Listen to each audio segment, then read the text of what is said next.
Magandang araw po sa atin mga kabarangay. Ayan po aming ginagawa ngayon. Meron na steel deck yung aming isang kwarto. Ayan na po. Magandang araw po sa ating mga kabarangay. Ayan po aming ginagawa ngayon. Ayan.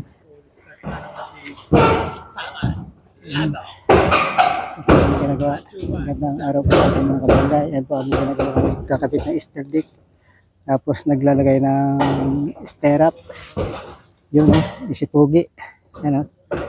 Naglalagay ng stirrup sa top bar. Yan.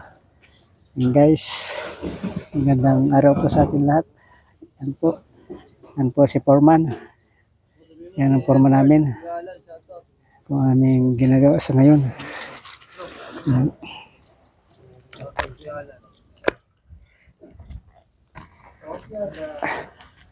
Ang trabaho ay quality to. Sa maayos na trabaho. Ginamitan ng steel deck para quality slab. Yan po guys, magandang araw po sa ating lahat. Papakita ko lang sa inyo ang aming ginagawa ng bahay dito sa Orani, Bataan. Yan po. Yan.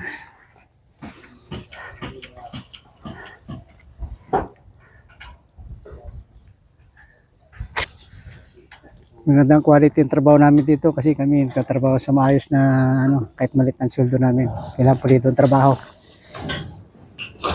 Guys. Yan po ang aming mga bakal, ang top bar. Yan, mga nakatukod na scaffolding na GI. Scaffolding. Yan po. Ito yung aming ginagawa sa ngayon. Nagkakabit na slab ng steel deck. Iba naglalagay ng soleras. At shoutout pala sa aking mga followers dyan sa Mindoro, Romblon, lahat man ng saan man kayong lugar. Shoutout sa inyong lahat. Hindi ko kayo ma-memorize yung mga pangalan nyo kasi nandito sa cellphone yun. Meron ako ni-record doon. Shoutout sa aking pamangkin dyan si Meruby na teacher yan sa Aklan, Tiki. Tapos kay Immortals, shout out. Tapos kay Seher Madiha. Tapos kay Heling Gadogan ng Oriental Mindoro, Bungabong Oriental Mindoro. Tapos kay Mary Grace Ramirez Trapal. Tapos kay Delma Narupun.